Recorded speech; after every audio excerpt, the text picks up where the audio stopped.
From days of long ago. From uncharted regions of the universe. Robots in disguise. Avengers! Assemble. Yo, Joe!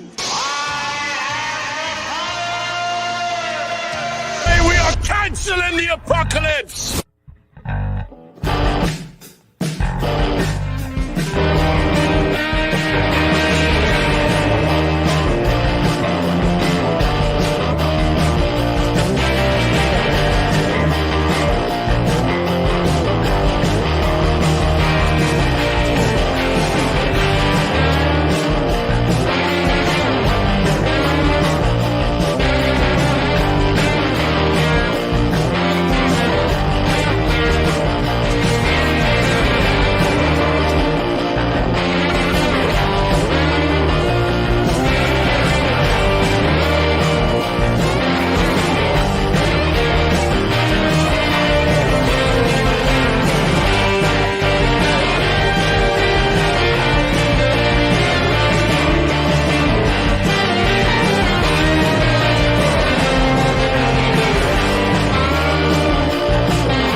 Hello, everyone, and welcome my esteemed special guest, the one, the only, Bobby Vala.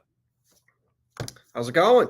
Thank you so much for coming on here. I know I told you backstage, but I want to thank you again, just publicly. I couldn't believe that you accepted my invitation. I was so floored and fanboyed out when you said it. No problem. First off, let's just talk about the elephant in the room, the Vanguard. It's been a big week for Vanguard, right? What was that? It's been a big week for Vanguard. Yeah, it's been like the week of the Vanguard. So yeah, it's it was nice to really celebrate it a bit. We have the deadline approaching, which is the end of the month, and it just so happened that big news had happened, like all in a row. We had that major announcement with the free shipping, which went over amazingly, and then we got our close to final samples in, which was nice to do that unboxing on our 3 POA show. So yeah, it's been an exciting week for the Vanguard. And I think that's a major accomplishment. And what's been fun about it is you've practically walked us through the whole process from idea to actually prototypes. I mean, probably not everything, but a lot. And I feel like I've learned a lot just watching you go through that process and showing us the tooling samples and the big blue one. And that blue one. I'm looking at it over there on the shelf. I mean, it's for those who've been following me and Valaverse for a while now. It all kind of started as like a joke. They would kind of troll me about, oh, when are you doing vehicles? Because I would get asked the question like every time I was on a podcast. So then it got to the point where some people were serious and some people were just making a joke. So we just kind of turned it into a joke. And but then the more, like, I had always knew I wanted to do vehicles. It was just, when was I going to get to it and how was I going to go about doing it? And then I just, the more I started giving it some thought, it just started to, get the wheels turning a bit. And then, I've said it, I'm not a vehicle designer. I'm a human / character figure designer. Mm-hmm. I've done, some play sets in the past and stuff like that. But as far as like vehicles, it's never been my forte. So, I kind of knew what I wanted. I just couldn't execute it. So, I had paid some designers to work on some stuff, and they just weren't getting what I was looking for. And then I was watching the show, The Terminal List, and I saw the Resvani tank, which I didn't know what it was at the time. I just saw this very cool, tactical looking, nasty SUV that they were using in this action scene. And I said, "What is that? I've never seen it before." I wasn't sure if it was something they made custom for the show, but after figuring out what it was, I saw that it was this company, Resvani, and they made this basically it's a security vehicle for rich people. And I said, I love the look of that. It was everything I was looking for. It was aggressive looking. It was the perfect size. And I said, well, let's shoot this shot. And I reached out to them. I said, look, this is what I do. I said, I saw it in the Terminal List. I said, would you guys be open to, doing a partnership so that I could license it and make a toy out of it? And we talked, and they loved it. They loved the idea of it. And it was a very easy licensing contract to get done.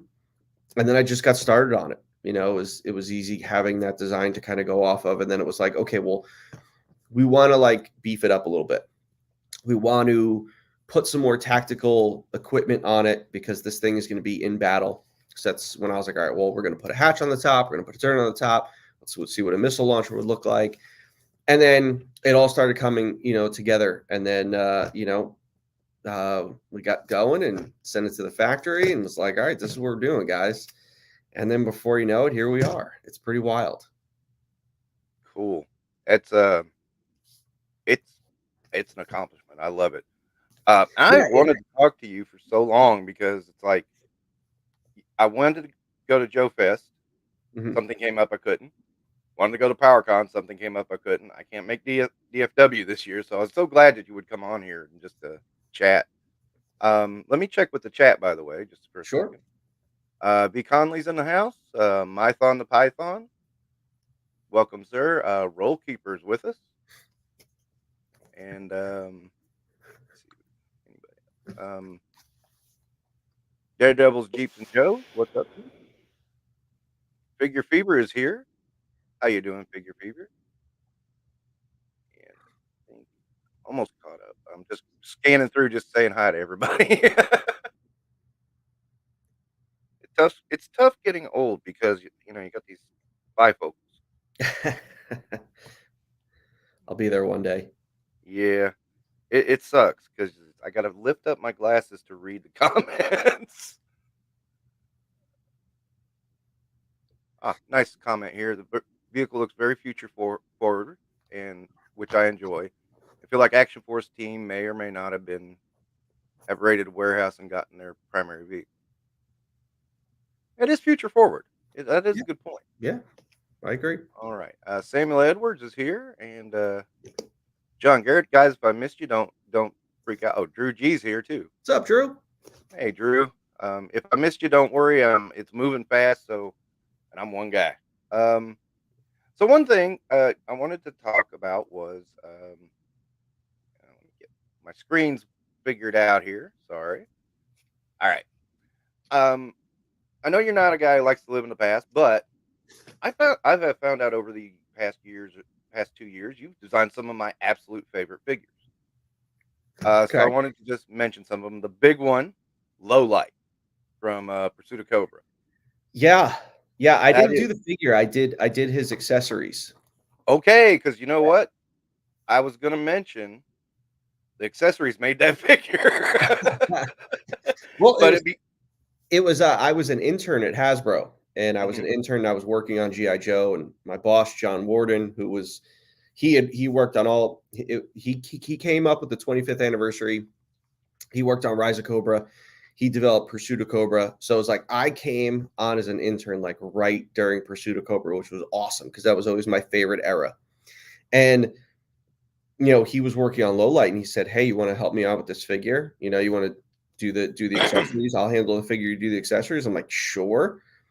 So it's just I started, just seeing what real world snipers carry, and figuring out that, and it's like, the whole way the backpack fits onto the rifle bag, and then that fits on the backpack, just like a sniper would carry their equipment. And then I started looking at what snipers carry. And, I threw the kitchen sink at that figure, and, luckily we were able to get everything into that figure. So it turned out to be awesome. That figure was so cool. Oh yeah, and they re-released that figure as a repaint in the Slaughters box set, but they give him different Yep. accessories, and it was such a downgrade. Well, yeah, they had Yeah. to tone that one down. They also they re-released him in 50th anniversary too, and it was they were able to put in everything that came with him, which was cool. Oh, cool. But yeah, I love that one. This is just in general Marvel Universe, the 3 3/4 inch line. Mhm.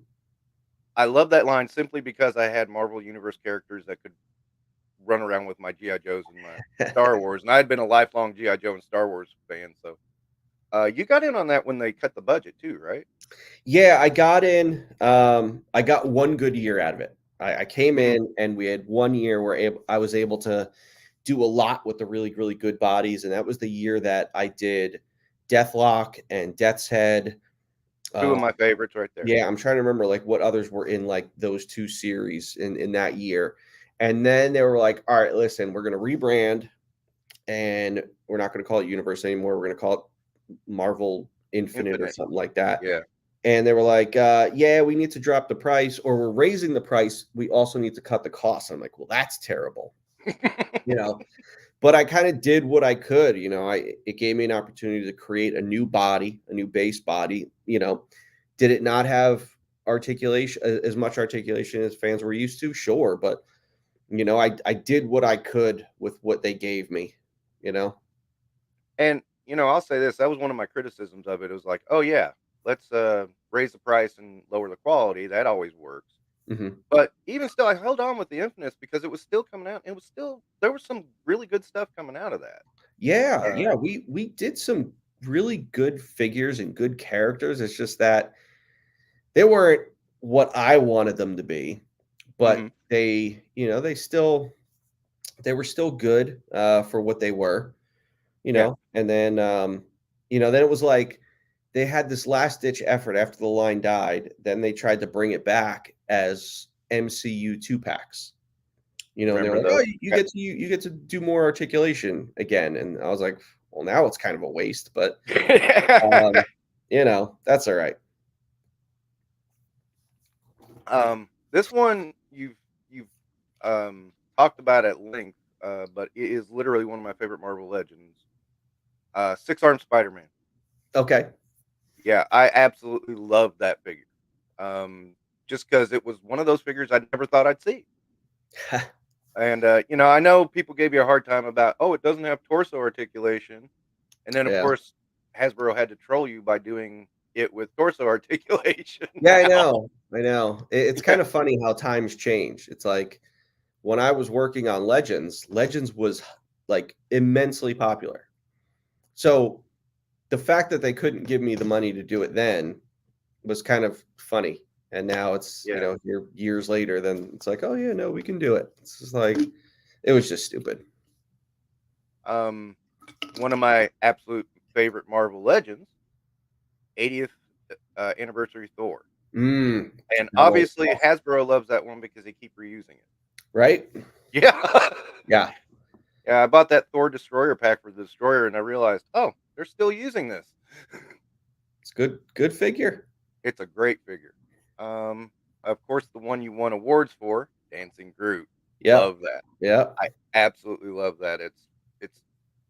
I remember when that came out, all my friends on Facebook were just like, "Oh, look at this!" People who didn't care about toys loved it. He was fun because it's like you go to the store and you just hit his try me. And he was just a fun toy. Yeah. Now I'm going to admit this one is very last minute because I only discovered Sunday. You actually worked on this. The Cobra Missile Base San Diego Comic Con. I Yep. didn't know that was you. Yeah.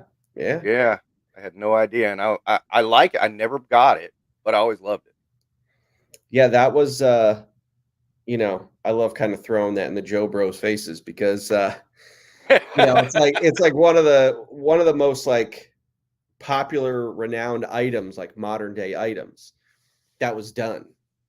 So that it got such great recognition when it when it was announced and when it debuted and people were able to pick it up and it sold out so fast at Comic-Con. It was a cool one to be a part of. And I'm very honored that I was able to do that item. Yeah, I never got it because of that, but I always like looking at it and just like maybe someday. Last one, and I almost forgot this one. Sorry about that. The Hank Pym San Diego Comic Con Giant Man Yeah. Ant-Man set. Yeah. That was a great set. That was my first ever Comic-Con set that I was able to do. And while it wasn't my favorite one that I worked on, it was special because it was my first one. And, we kind of got pushed to do it. We had, as a team, we had better ideas for Comic-Con. But, the Ant-Man movie was coming out that year. So they really pushed us to do something Ant-Man centric. And I'm like, all right, well, sure, why not? Let's see what we can do here. And it was nice to be able to do 3 different scale figures in one set that hadn't been done before. So that's why that one was kind of cool. But there were still other ones that I think that were better. I'm just gonna stop because I noticed somebody walked in. Hey Ryan, how you doing? Oh, Laser Pants is here, huh? Yeah. Okay. All right. So you kind of actually answered this question with a video you just released, but I still wanted to kind of touch on it because it was really funny because you were showing your Mafex. I don't know how to pronounce it either. And it was funny because I literally had grabbed Cyborg Superman, Steel, Hush Superman, Hush Batman, and you were talking all about them through the video. Okay. So I was like, really, oh wow, yeah, I got those. Those are fantastic. So what else are you in? I know you're into DC and Mafex specifically, but what else is catching your eye lately? Lately, I mean, modern stuff, not much. Mhm. I used to be hardcore, into Mezco, but I have since pulled back my support for them. Other than that, I mean, it's weird. It's not like I used to follow like certain lines, and now I found that I don't really follow a line. If I see a cool item, I'll get it. Like I'm into some import stuff now. There's some really cool stuff that import companies are doing. Again, like the Mafex stuff is amazing.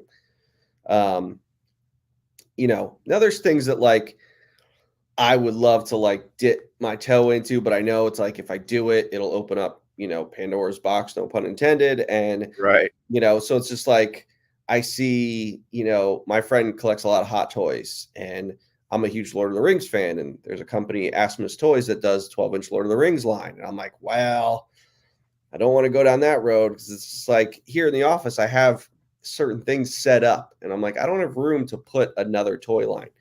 So I try not to really get into too many new lines. I'm still buying a lot of vintage stuff. Right.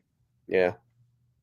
Yeah, because I think I'm like done on Marvel Legends for the most part. There's a couple of things rumored to come out this year, like Man Thing's supposed to come out. I probably will get that because I missed that. And I've been rebuilding my Marvel Legends collection for about 2 years. But yeah, I think I'm done. I've been wanting to rebuild my DC collection. The problem is I'm not a big fan of McFarlane's scale. I want them to scale with my Marvel Legends. Mafex is kind of getting my attention because of that. Yeah, it's great stuff. It's just I wish they put it out at a higher frequency.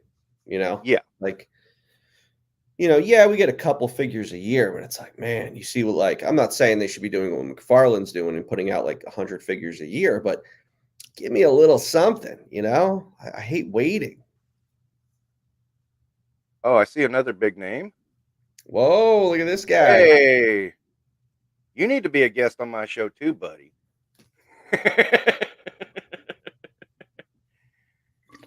Anyway, okay, but I can understand that. Now, when you did your office tour, this is really what I'm going off the rails with.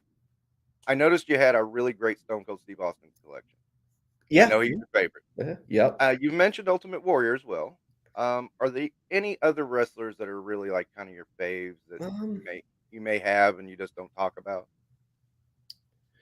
I mean, it's tough. I was always a Bret Hart fan, but over the years, he's become kind of a whiny baby. Um, it's just he's just always like he doesn't let anything go. He's My just wife says the same thing. yeah, he's just a whiny baby, and I'm like Brett, like let it go. I mean, HBK is always up there. I know this is probably a bad thing to say because of what he did, but I loved Chris Benoit. Me too. He was great, but to me, it's just like there was never anyone that that made me want to watch the way Stone Cold made me want to watch. It was to the point where like Ultimate Warrior was young Bobby's favorite. Then it's like Stone Cold, and now it's like I stayed with WWF through the dark days in like the mid '90s when it got really bad. When you had Diesel as the champ, and when WCW was overtaking them, and it was like then you get to see this rise of Stone Cold, which was awesome. So what he did, it was just like you wanted to tune in just to see him, and there was that year in like late 99, early 2000 where he was out with the neck surgery. And I remember it was painful watching wrestling because it was like I didn't have that excitement waiting to hear that glass break. So, it was just rough. But then it's like when he retired, I was done. I realized like there's never going to be anyone that will do what he did. And my friends, he's like, oh, dude, you should watch. Like, they're doing crazy things right now, and it's going to get better. Wait till they move to Netflix. And I'm like, all right, fine. And then it's like he sent me, oh, dude, he goes, watch the segment with Rock and Cody and Seth and Roman. And it was a 25-minute segment. It took 15 minutes to get through the intros. Like, because you had 4 different guys, 4 different musics playing, and they walked to the ring like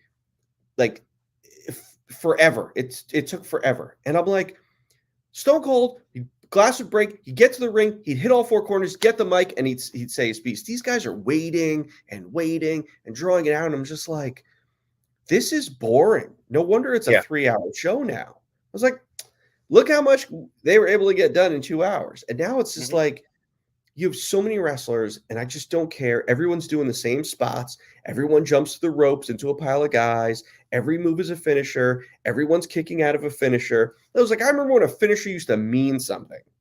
Now it's just, and it's like, I think the thing that drove me nuts was the shaky cam. Like, I can't even watch a segment because the shaky cam is so ridiculous. Oh, wow. Good point. Yeah, so I just don't see me ever really getting back into wrestling again. I was going to kind of touch on what got you out of wrestling, but I think you already answered that. Yes, once Stone Cold retired, and then he was doing his sheriff thing, and I'm like, okay, that's kind of boring, but at least you get to see him, every week. And then it just got to the point where I was liking the new crop of guys because I followed them in OVW. It was like you had Brock, you had Randy, John Cena. Oh, yeah. And they were really good. It's like I liked Shelton Benjamin, Charlie Haas. So it was like you had really, really good new talent. But then it just started getting silly. Like, I'm the furthest thing from a Jericho fan. When they put the belt on him, like granted Stone Cold was still there, but that I saw the beginning of the end. It started the product started going down, and then it's like Stone Cold leaves. Then you have Triple H who just can't lay down for anyone. And it's just, he sucked. Like, it's like, dude. And I think what happened was Triple H was in a time with The Rock and Stone Cold, but he never got to that level because he was always the guy that they were beating. And then it was like, once they went away, he goes, oh, now it's my time. Yeah, well, no one really cared about you. No one cares. So to me, it was just like, this is boring. Okay.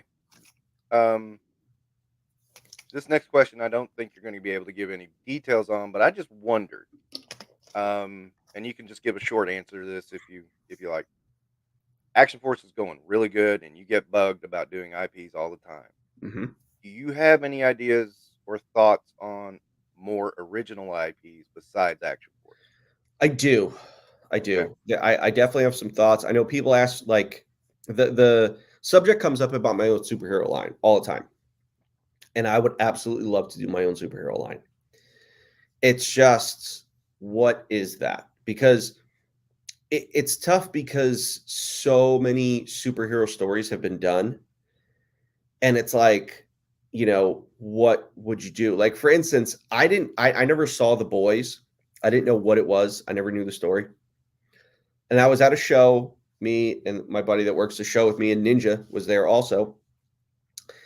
And I was talking like, oh, it'd be cool if like this, or they were saying like, oh, if Bobby was a superhero, he'd, you know, or I think I was saying that if I was a superhero, I would be almost like a Hancock. I'd be like, fine, I'll help.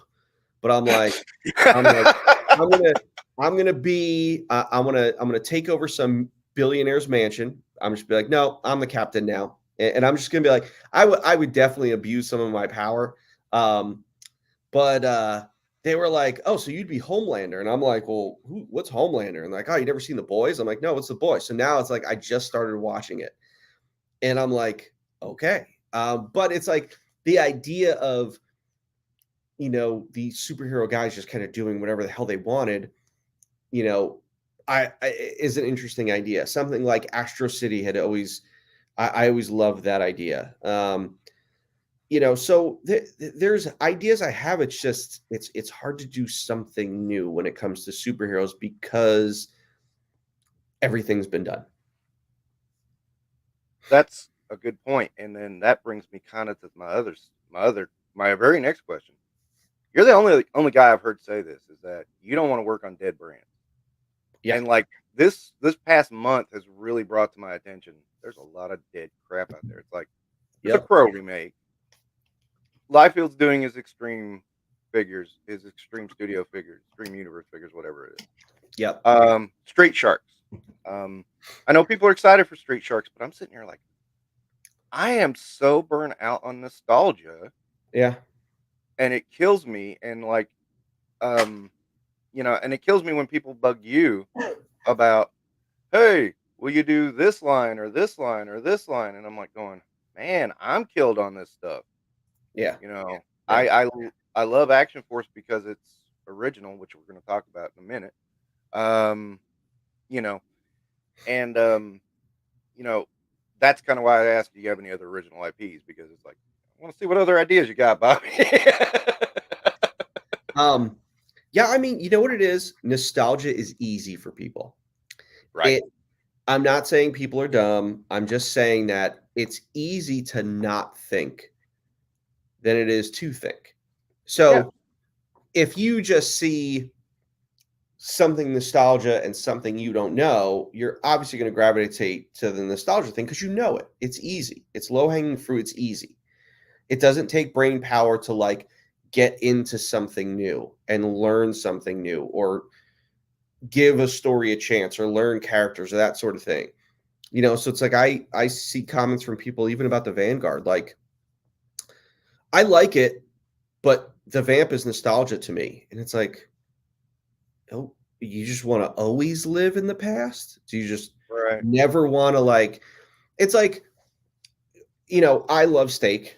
I also love lobster. But it's like if you're just going to make me eat the same thing over and over, I'm going to get tired of it. It's like every now and then I want to like, you know, give my palate something new. And that's this whole nostalgia time. It's just like, okay, well, when that runs out, then what? What do you have next? Like, what are you planning? Do you have anything? Nothing? Okay. Right. Just keep like what they're doing with classified, smart move. Definitely lay into the nostalgia. But what happens when you're going to run out of the good characters and then you need to start getting to like the crystal balls? Like that's when it's going to be like, are people going to care? So you know, but like with the nostalgia things, it's just like there's a reason a line was dead, or there's a reason why a line didn't do well. It's like, you know, I don't understand the whole nacelle business model. Now, granted, I think the guy that runs the company gets money from his other business ventures, and he's able to put it into his nacelle stuff. Because I'm just like, dude, there's no way you could tell me that Biker Mice from Mars is killing it. I won't believe you, because there's a reason the line died then. So it's like, say there were 100,000 people that liked Biker Mice from Mars then. There are not 100,000 people that like it today. So when a line dies, you're never going to get the full audience that there was. So you're always going to get less of it. So to me, it's just like, who's asking for this? I know there's probably some people that are excited for it, and that excitement could probably be a loud voice because it's something new. Oh, Biker Mice from Mars. But at the end of the day, I'm pretty sure Action Force is probably outselling Biker Mice from Mars. I'm I you're see right. there's another company out there that I don't like. They're just doing dead brand after dead brand. And it's like, listen, there's a reason one of them was at Ollie's. So it's just like, yeah, I might not have licenses or other licenses. I'm very picky about it, but I'm also very smart about it, because I'm not just going to get something to either break even or to lose money on. You never want to lose money on something, especially when you're tooling, products. So I have to feel very strongly about something. And I think some of these companies, they get caught up in the nostalgia feels and don't think like businessmen. I'm always very business minded. Like, you don't run a business to have fun. Well, you do. You want to have fun. The ultimate goal in any business is to make money. And if someone tells me otherwise, they're full of shit, because you don't make money, you don't have a business. You make money, that means it frees you to do other things. You have to make money. Great point. Another thought, speaking of making money, let's be honest about something. Okay. We're getting older. It's getting to the point, we're gonna have to start thinking about retirement homes and stuff. But you're still kind of young. I know you're younger than me. Have you thought about the future and breaking into children, especially since you're starting to break into Walmart too? Mm-hmm. Have you thought about younger brands and stuff like that? Or Definitely. okay, I've always said that my time at Hasbro, I loved working on the kid product because it was more challenging, doing, not that it's easy. I don't want to say that, adult collector stuff is easy, but it's like, it's easier to understand what the consumer's looking for. With kids, play patterns are constantly changing, like rapidly. So, it was just fun. It was fun to do kid product. So,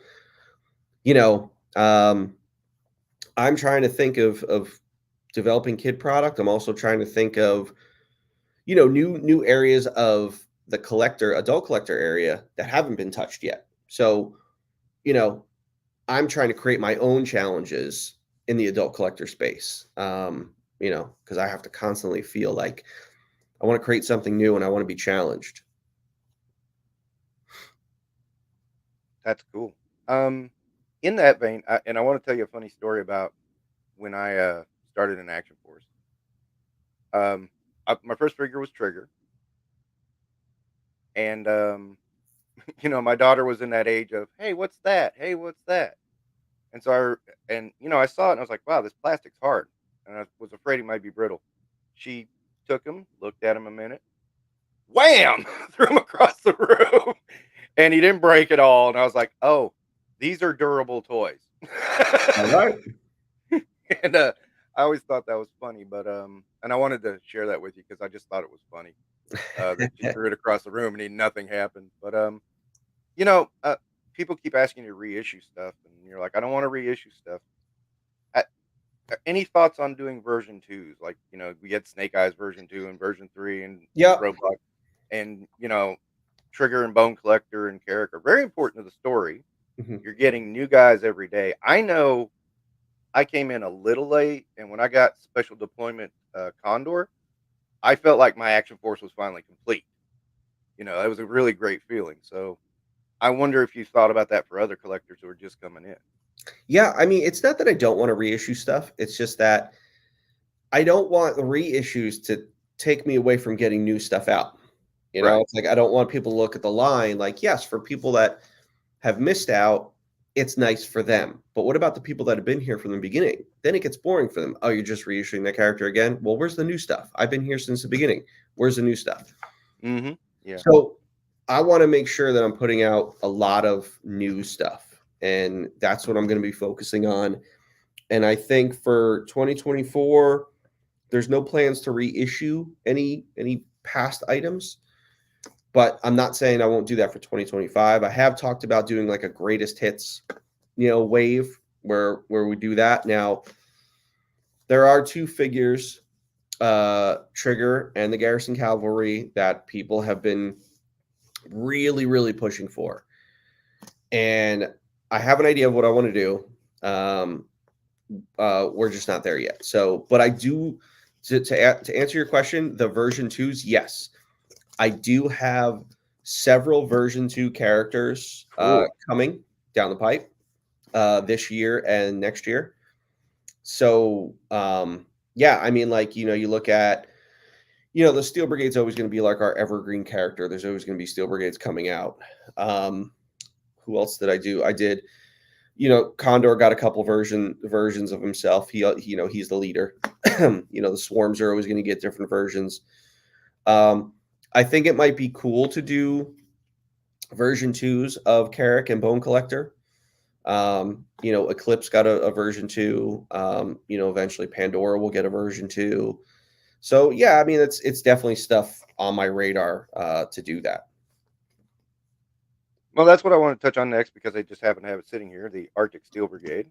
I just got it. I love it. I was never a big fan of Steel Brigade, to be perfectly honest. Okay. Your redesign, I absolutely love. It's more streamlined. It looks a little more practical, I think. I didn't like the shape of the head of the original. Gotcha. Yeah. When you did this, was this like an idea already in your mind, or did you like go, well, I have to make this a lot different than the Steel Brigade for G.I. Joe, so it was done out of necessity? So just wondering how you came up with the redesign. Well, it was Steel Brigade was always my favorite G.I. Joe growing up. So when I had the opportunity to purchase that trademark, it was, to me, it was like a dream come true. It's like I had never worked on a Steel Brigade before. So now this was my opportunity to work on a Steel Brigade. Now, I had developed the first 6-inch G.I. Joe line at Hasbro. It's called G.I. Joe Elite. And we were just about to tool the first wave before they cut the whole line. Now, I didn't have Steel Brigade planned in my first 3 waves, but I was eventually going to get to him. And while I didn't have an idea in mind of what he looked like, I would like to believe that my Action Force Steel Brigade is probably what I would have designed for the G.I. Joe version of Steel Brigade. So to me, it's just like, this is my version of Steel Brigade that I was able to do. My dream as an adult to be a kid again, to design a Steel Brigade was awesome. So, That's so cool, again, I wanted something, yes, real world, grounded, practical, and that was the design I came up with. I wanted something fun and unique. And I think, we kind of nailed it with the look of it.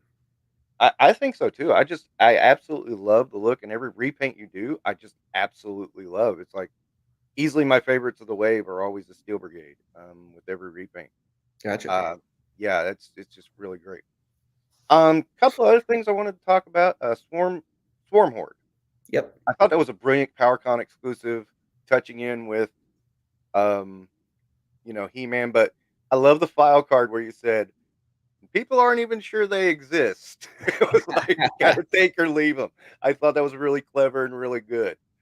Yeah, with the Swarm, you can do all sorts of fun stuff like that, Right. and I want to treat them like this entity that is like this secret. People really don't know much about them. They're shrouded in mystery. So it's always fun to do that. The other one, the Swarm Tracer. Can't talk today. Tracer. I loved how you made the glow part of the file card, and that there was an actual reason for the glow with the kinetic Yeah. energy, rather than it being just like, oh, here's a gimmick. I did like that. I thought that was very clever. That took me forever to figure out because I knew I wanted to do glow in the dark, but how do you come up with a reason for glow in the dark, like in the real world?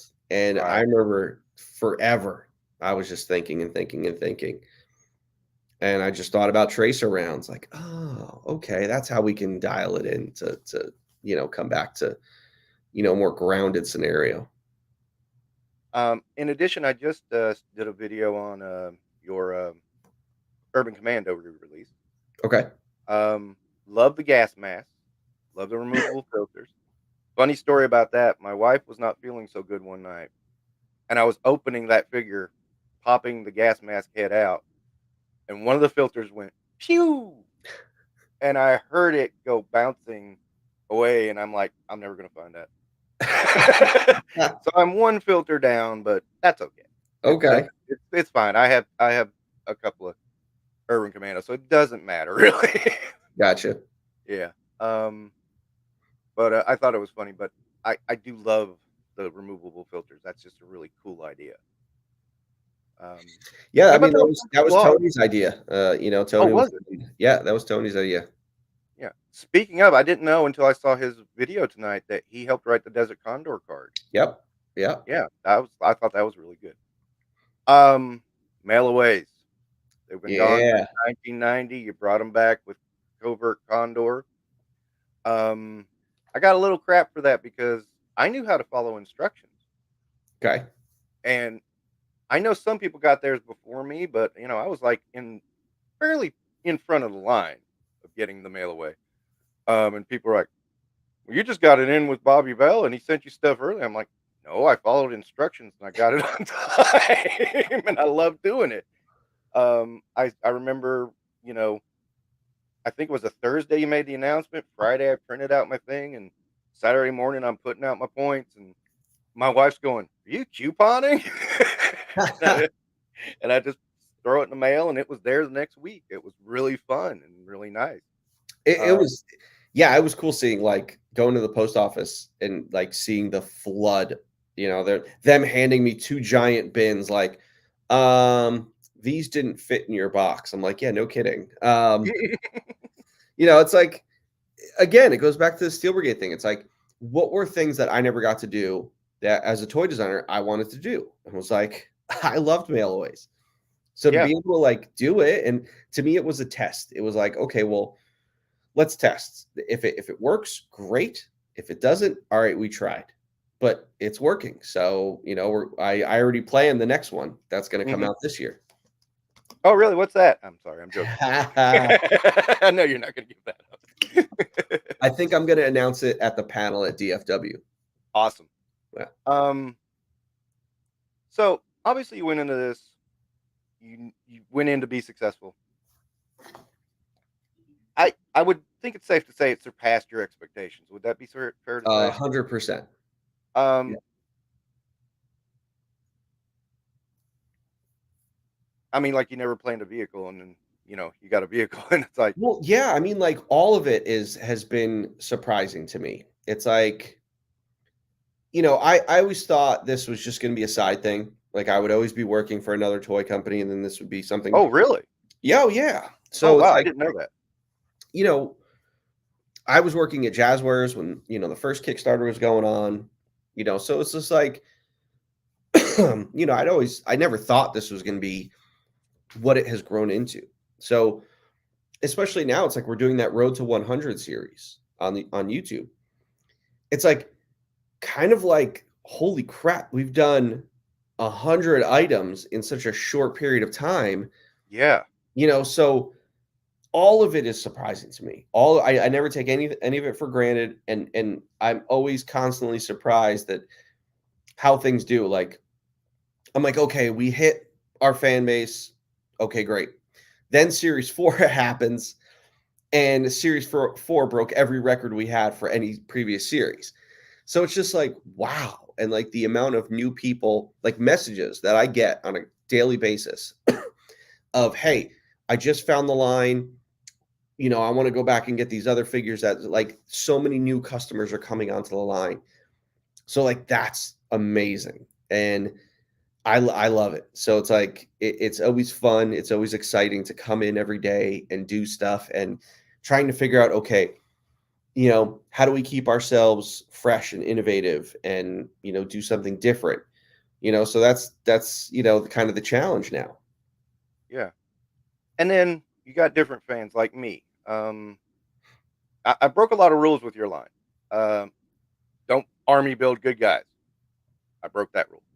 Don't army build 6-inch. I broke that rule. Yeah. You know, but I'm not a huge army builder, whereas you have a lot of fans who are huge army builders. Yeah. Yeah. And that's a tough balance with like, you know, like this last series. Love what I got.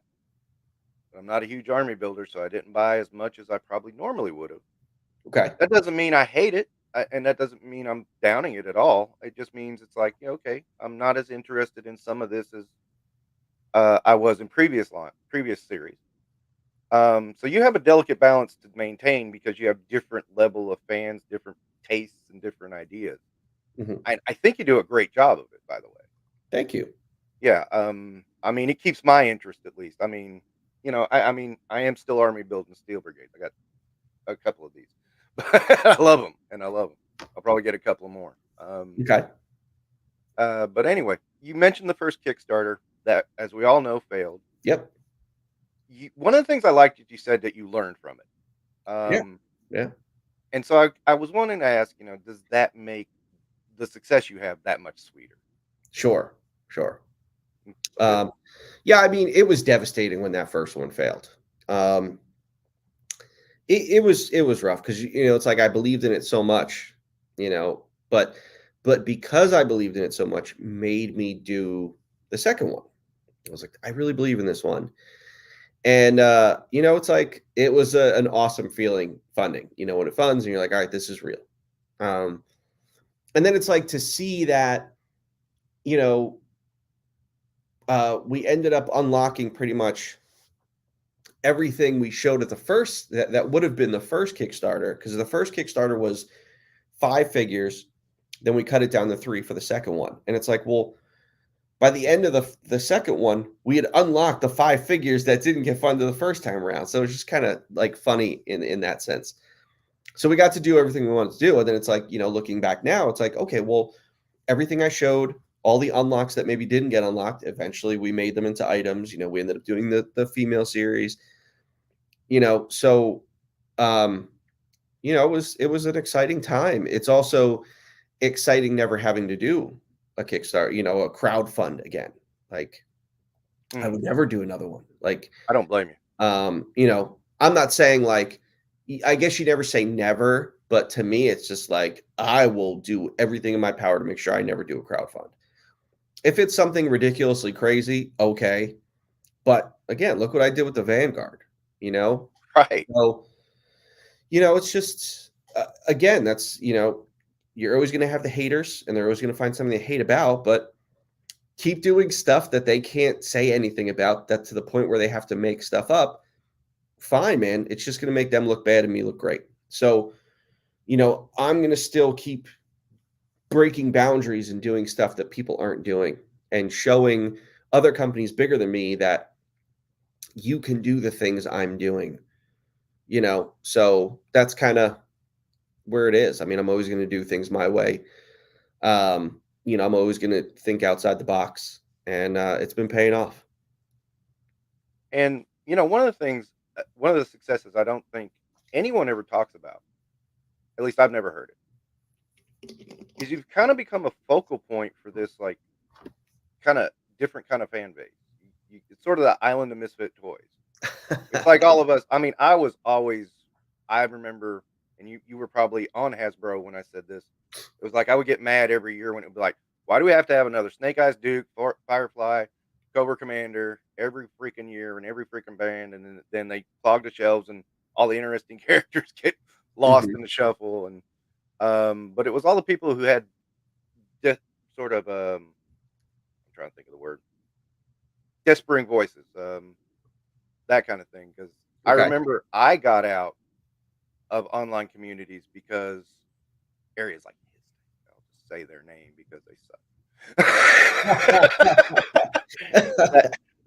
They really just aggravated me, and you know, I just got out of it. And then now you got all these people. It's like, I know the popular term is toxic, but Yeah. you know, I mean, it's a lot of people who have, like, as Chad likes to say, Fellowship of the Dollies. We just love toys. We may love them differently, but we Yep. love them. Yeah. And I think you inadvertently became a focal point for that in some ways. Did you have you noticed that? I've noticed it. I mean, I haven't, but that's pretty cool. Yeah, Yeah. yeah. I just, it was a thought that crossed my mind literally today. It was just like, wow, I know. You know, I talked a little bit about, you know, a friendship of mine that busted up over Action Force. As stupid as that sounds, It's crazy. but at the time, I remember turning to Ryan Laserpants, and he was a better bud to me at that moment than the guy that was causing all the friction. Okay. And that was because you in Action Force. I mean, it was literally, I knew Ryan because of that, and it was like, wow, okay, this is pretty cool. Okay. Um, Yeah, we're bringing people together. yeah, it was just something thought that crossed my mind. I thought I'd bring it to you. Um, Now customizability.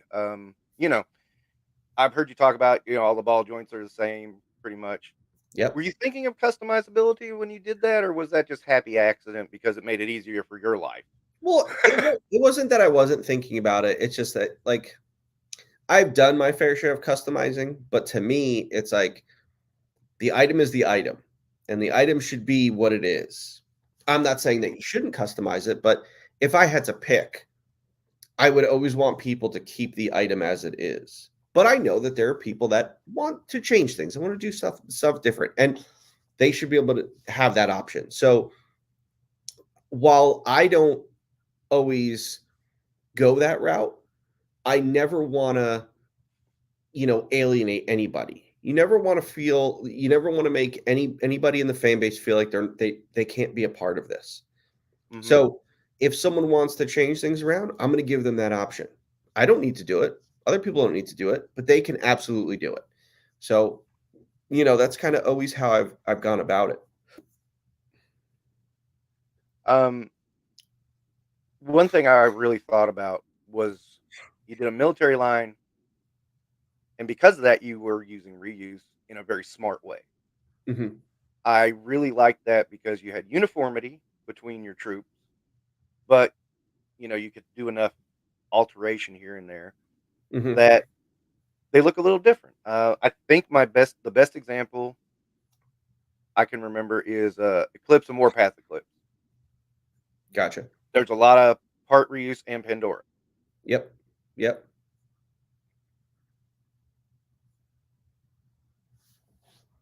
Uh-oh. Am I frozen or are you frozen? Did I go out there? Okay. So was it you? All right. I think it was. All right. I got you Um, back. okay. So I was saying, Pandora Eclipse and Warpath Eclipse, there was a lot of part reuse, but you can Yep. almost not tell unless you just look very closely because of the way Sure. it's painted and used and stuff like that. I thought it was just brilliant. Thanks, man. Um, Yeah. I mean, you have to. You have to. And especially like, you know, there are people that are like, oh, no one should be doing reuse. Well, listen, anyone who thinks that has never run a product development company. You can't just tool like McFarlane tools a lot of new stuff, but he reuse stuff here and there. But when you're dealing with me, a smaller company, you have to do some reuse. But I've always said with Series 5 is my way of starting something new. Like, yes, will we bring out the old bodies at some point? Sure, because I've now made them to work with everything. So if I want to use, these arms or these legs with something, I can do it. But Series 5 is going to be the new library moving forward. And then I'm sure there's going to be some reuse there. And then we're going to keep introducing new stuff each year. So that's the exciting part. Now that we've built a nice base, it's now where do we go from here? But again, it's always been a goal to make sure that if I am using reuse, doing a repaint, that sort of thing, that I do it in a creative way. Stuff like Swarm Tracer, Swarm Whore. They're totally different figures, and it's not something that hits you in the face right away, like, oh, that's reuse. So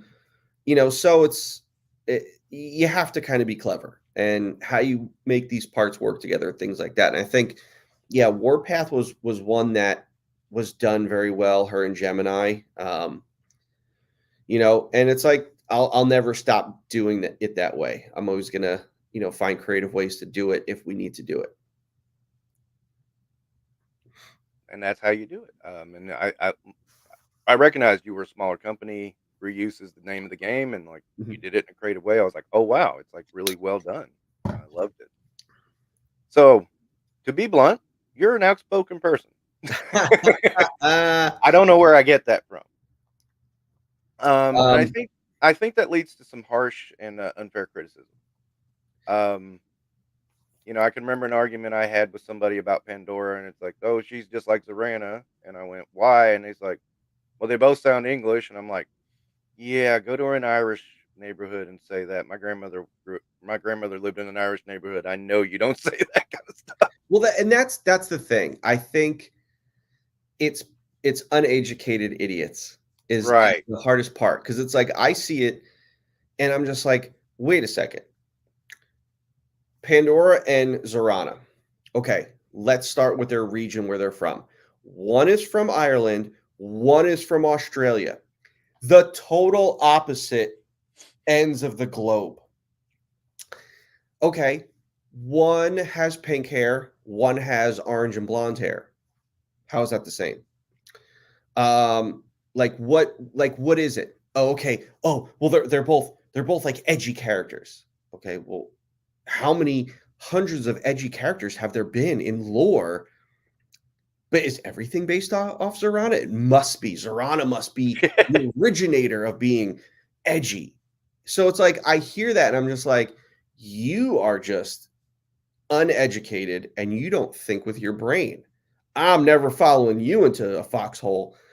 And it's like, you see it all the time. They're like, oh, and I'm glad that like Tony in his most recent video that came out today, he pointed it out. It's just like, oh, Covert Ops Condor is just a Chuckles ripoff. Okay, well, first of all, no, he's not. He is an homage to another movie character, Genius. And second of all, he played a clip of the original designer talking about how Chuckles is a ripoff of Magnum PI. So it's like, how are you saying, like, they're so close-minded?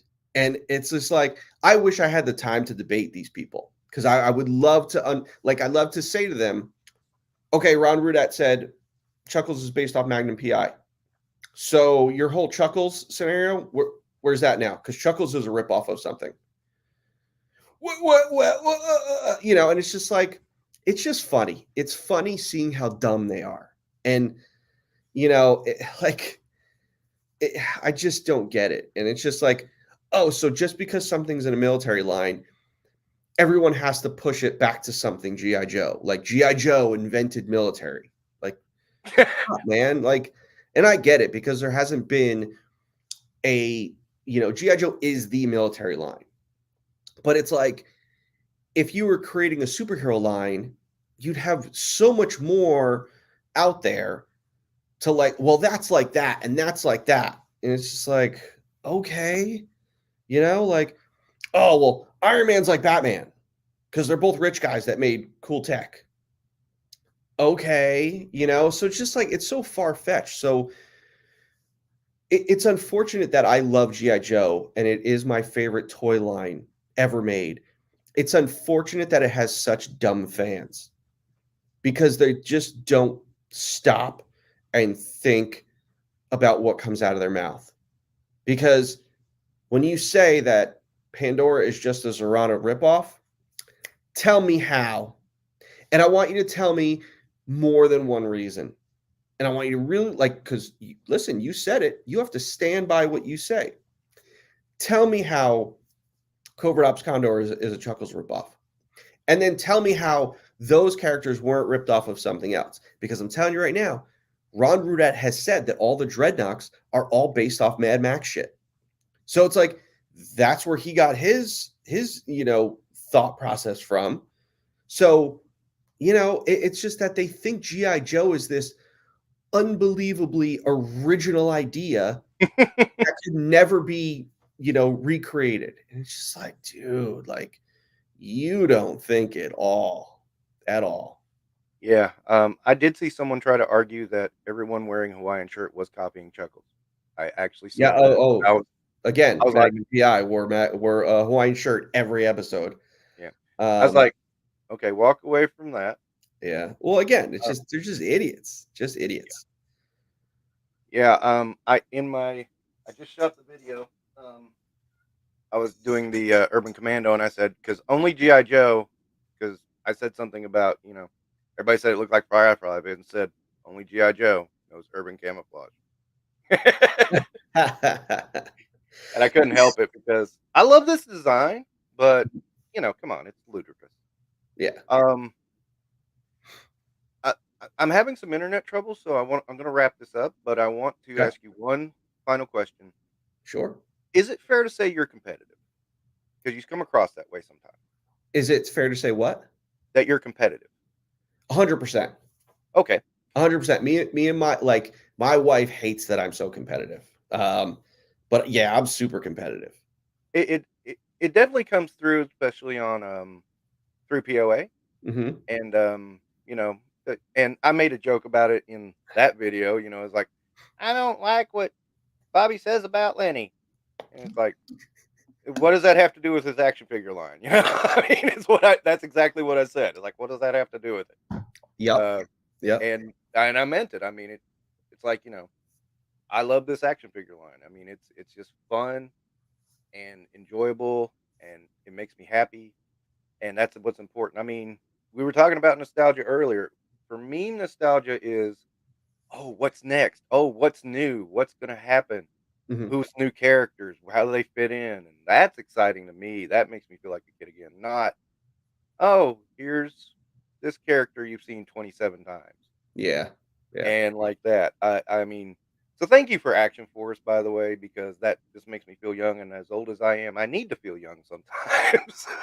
Well, thank you for loving it, man. Yeah. And I wanted to talk to you more, and I didn't mean to ignore the chat. I've just had a really good time talking to you, and it's just been really wrapped up in the conversation. I don't mean to cut it short, but it is my internet popped out twice on us already, and it's about to pop out again. But I want to thank you so much for coming by and just You're very talking. welcome. It was my pleasure. Yeah. And hopefully we'll talk again, and hopefully in person, and then I can talk to you a little bit more about some stuff. But yeah. Anyway, guys, thank you for coming by. I did not mean to ignore the chat. We were just having such a good time. But Bobby, thank you. Chat, thank you. You guys have a good night. Take care. Oh, and Order of Vanguard. Order of Vanguard. If you haven't already. All right.